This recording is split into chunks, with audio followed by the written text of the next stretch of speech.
All right, guys. Injuries for today. Ricky Purcell, knee, won't practice. Jordan Watkins, calf, won't practice. CJ West, thumb, won't practice. Robert Beal, ankle, won't practice. Purdy, toe, won't practice. Juwan Jennings, ankle/ribs, won't practice. Tour, knee, limited. Renardo, neck, limited. D. Winters, knee, limited. Mikael Williams, wrist oblique, limited.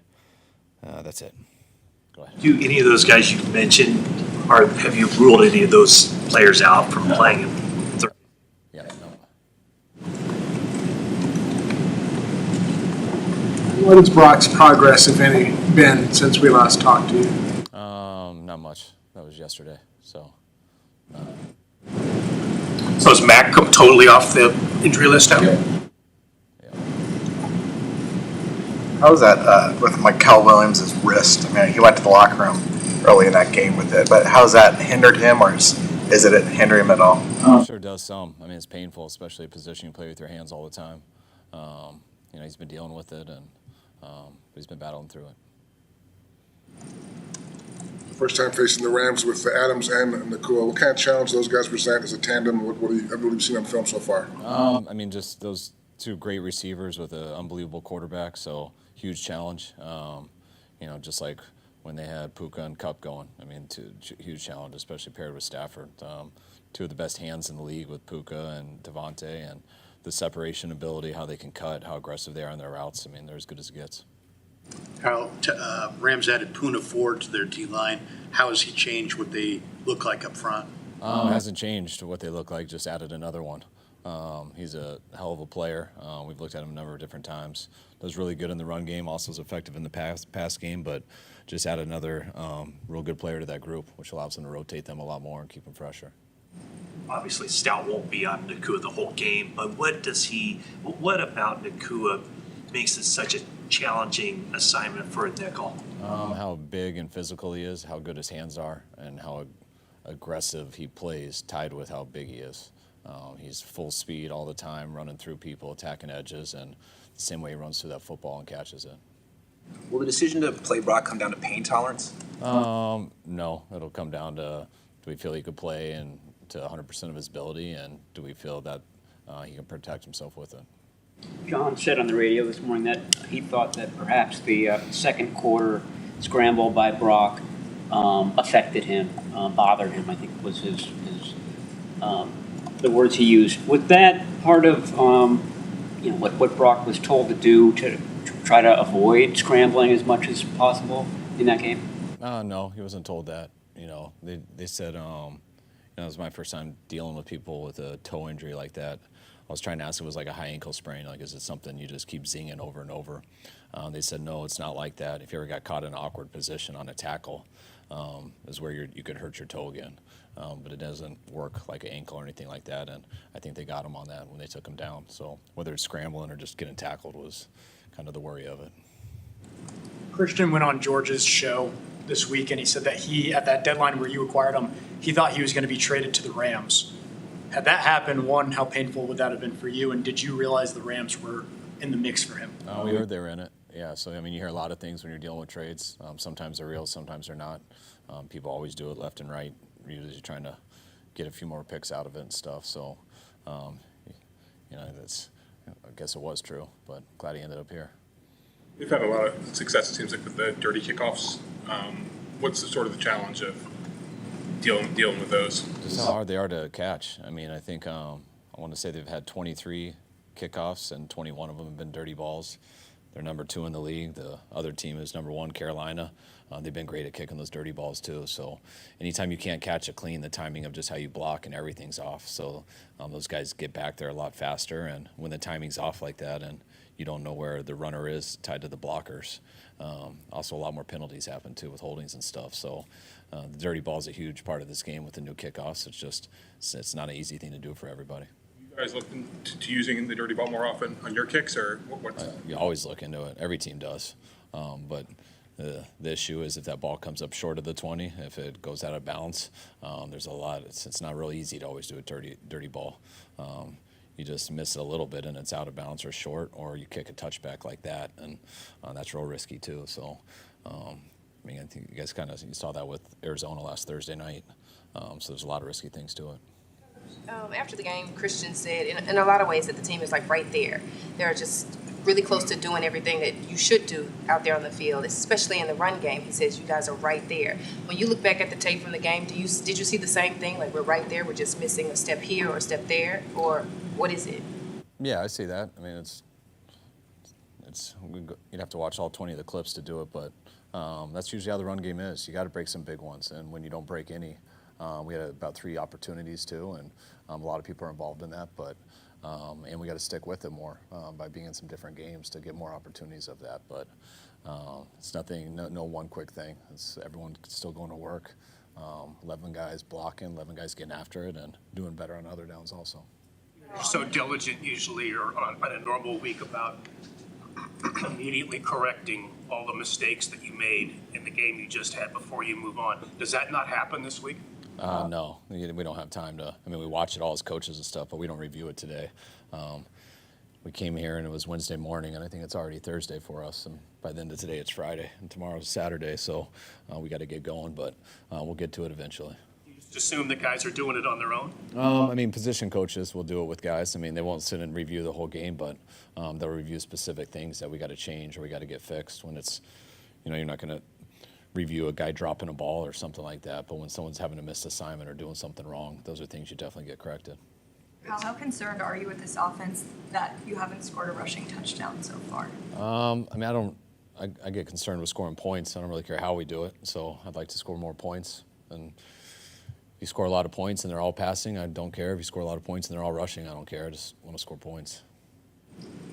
It's pretty rare for your team to play 4 or 5 on the road so early in the season.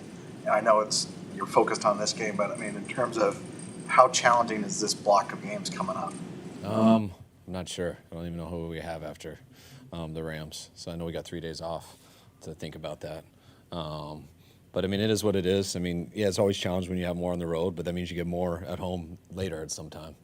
So it's all how the schedule goes out and the healthier team when you're doing it and stuff like that. And could be a disadvantage, it could end up being an advantage. So don't look too much into it. Pretty important question. What NFL coaches do you think could beat up Robert Saleh? Just me. That's about it. What about Dan Campbell? Yeah, I would probably bet on Dan over a lot of people. Saleh's too nice usually, but it seemed like someone struck a chord later. I mean, the other day, but I don't think there's any fights going on. It was kind of comical now to look back at it. You said previously that you thought C.J. West could play with a cast on his thumb. Did that change after the surgery? No, it's something that we're looking into and still considering this week. So that's why we haven't ruled him out. That's stuff he's experimenting with right now. Guys? All right, guys. Thanks.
Brock, how do you feel physically compared to how you felt after the Week 1 game? Yeah, no, I feel a lot better compared to the Week 1 game for sure. Toes just a little sore from the game, but nowhere near as bad as after Seattle. So We're in the same area. Yep. It's just what you expect to have a certain level of soreness coming back and playing on it on Sunday night. Yeah, I mean, it's something that we talked about. Playing might lead to some soreness and stuff. So sort of expected it, but with the quick turnaround Thursday night game and everything, it's tougher. They don't have as many days to get right and heal up and feel better. So it's just where we're at. Do you think the soreness came from 66 snaps or from specific plays like the scramble that you had? I think just an accumulation of a bunch of different plays and movements, and it's the NFL. It's a violent game, and you got to be explosive in some certain situations, and so I think just playing a game in general, and then feeling it the next day. So. Brock, hindsight's obviously 20/20, but I mean, would it have been better to give yourself another week? I mean, I was ready to go. I felt pretty good, and for me to go out and execute an offense and go through reads and throw the ball throughout the week at practice, I felt great, and so I had a lot of confidence going into the game, thinking that was going to be good. So that was our decision, and we're rolling with it. You said you were going to be real honest with yourself watching the film about the toe impacting the high throws. What do you think now that you've seen it? I mean, still, I don't really know. I missed the throws on film and everything, but is it something that it had to do with my toe and whatnot? I couldn't tell you at this point. I'm still trying to get better and feel good with my toe and everything, but I think down the road after I feel 100% and good to go, and start throwing the ball, maybe I can come back and answer that question. But right now, I still don't know. Brock, you faced this Rams front before, so whether it's you or Mac, just what kind of challenge awaits down there? Yeah, I mean, very talented. Feel like they got some young guys, man, that are just playing passionate right now and are disruptive across the board. And their scheme as a whole is really good. And I feel like they're really comfortable playing with each other right now. And so as a whole, it's gonna be a great challenge for us. We got to have answers and not obviously hold on to the ball too long, get the ball out, and be smart with it. And at the end of the day, understand we're playing against a really good pass rush and got to find ways to win still. So, but we respect them a lot. Does the playing surface factor in at all to your decision to play? Do you just get it, playing? No. Robinson, he had a great summer. What did you think of him throwing to him this summer? Yeah, I thought, he's awesome, man. Very smart and great hands. He's reliable, can run any kind of route that we ask. And so he's been in so many different kind of situations and offenses. And so for us to be able to add him, man, was huge. And so for him to go back and play the Rams, I'm sure he's going to, be on a good one and ready for these guys. But I'm excited to watch him. You say not practicing today makes it more doubtful to play on Thursday? Honestly, Thursday night football games are, they come quick, so anything can happen. But I'm still hopeful that I can, so we'll see. Look at it from a distance, and you obviously we're not in the building, but look at it and say you have a few extra days after the Thursday game. It's almost like a little mini bye. Like maybe you should not play this game and then have all that extra time. But you don't look at it that way, do you? If you're cleared, you're going. Yeah, 100%. If I can play this game, I'm going to play. And obviously, I want to get right and get healthy and everything. So, but we need to win this game against the Rams. So that's how I'm looking at it. And that if the game were tonight, you wouldn't feel ready to go? Tonight, no, but I have 2 days. So. You mentioned the passion of the Rams defensive line. Some of your teammates have commented also about just the way they play. I guess, how does that come through? Can you say it again? You mentioned the passion that the Rams defensive line plays with. And a couple of your teammates have mentioned kind of the same thing. How does that come through? Just their, spirit or whatever it is. I mean, just film study and what they're putting on tape. The way that they play and man, they're disruptive. They're pushing back the offensive linemen, multiple yards, and they have all these different kind of sacks and. Stopping the run behind the line of scrimmage, you could just tell they're disruptive and passionate, young and strong, and so you could feel them on tape, So that's just the reality of it. All right. Thank you guys. Thanks, guys.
All right. How y'all doing?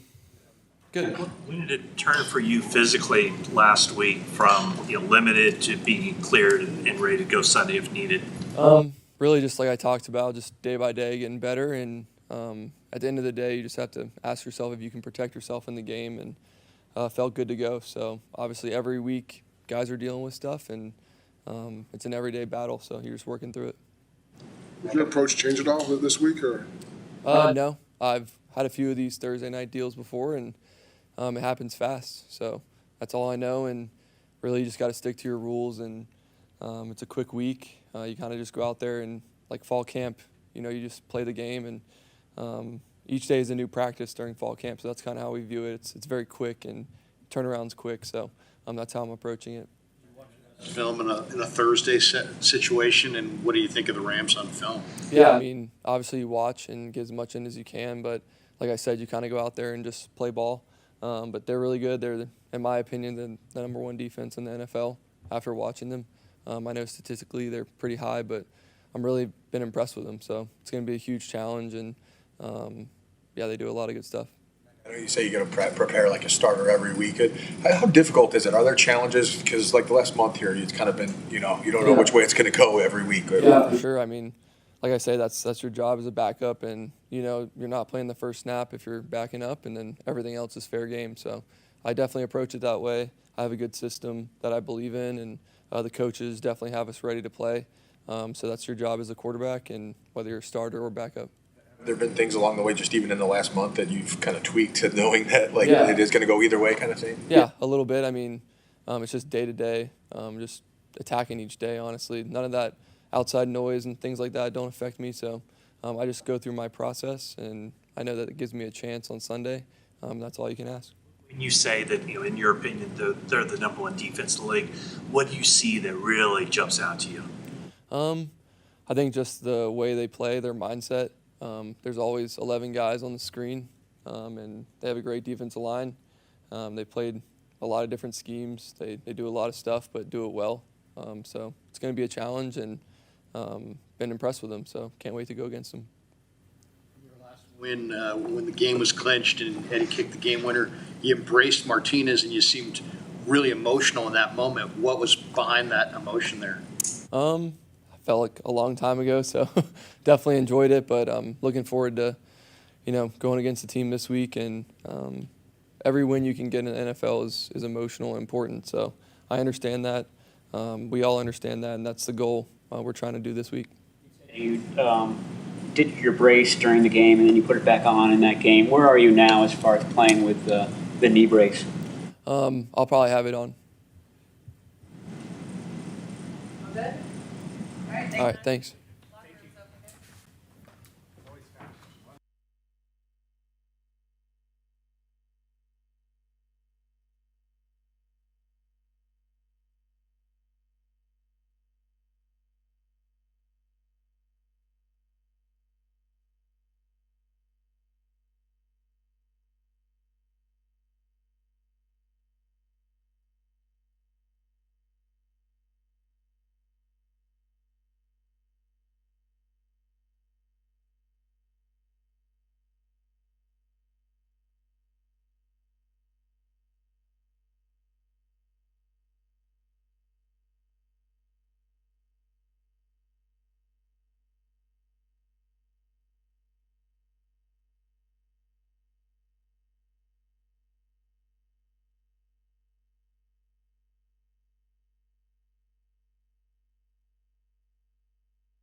What's up, guys?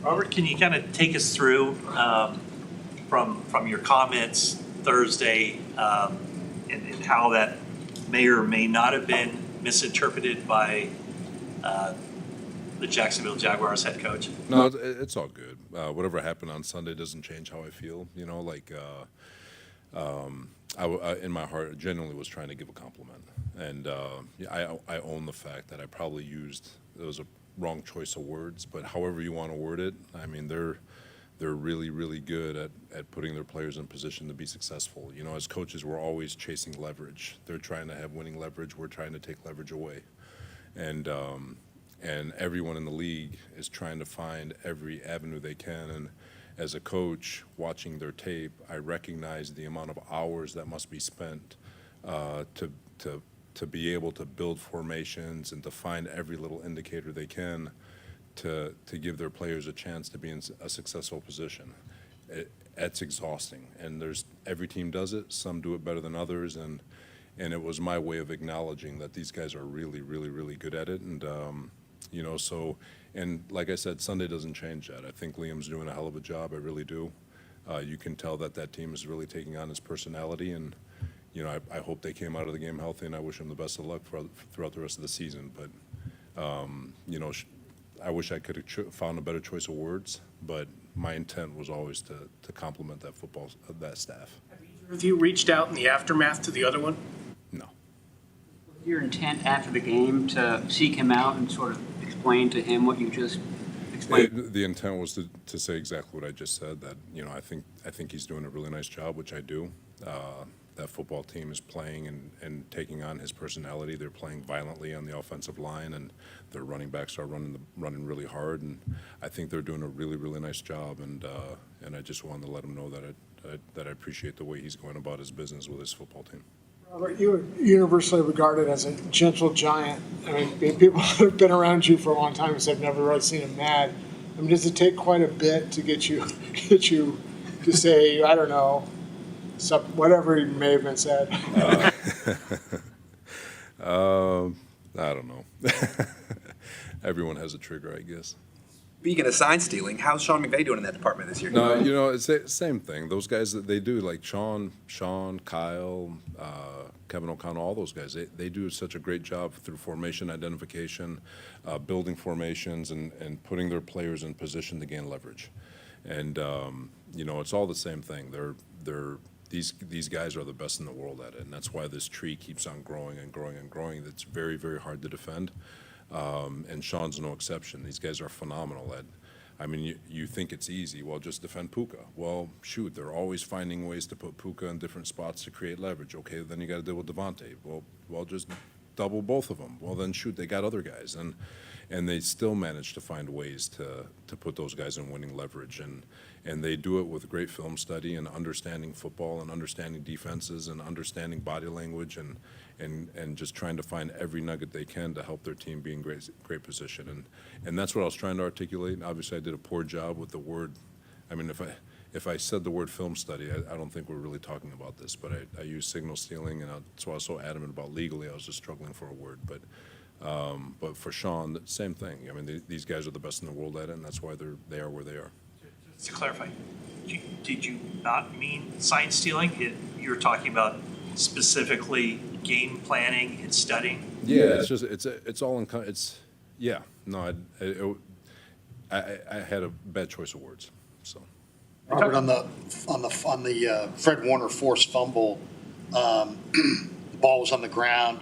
Brian Baldinger said that your defensive linemen were loafing after it. You saw the play. What did you think? No, you know what? You could pick out any play and try to pinpoint different things, but we're always going to strive for tremendous effort. Our D-line can always be better.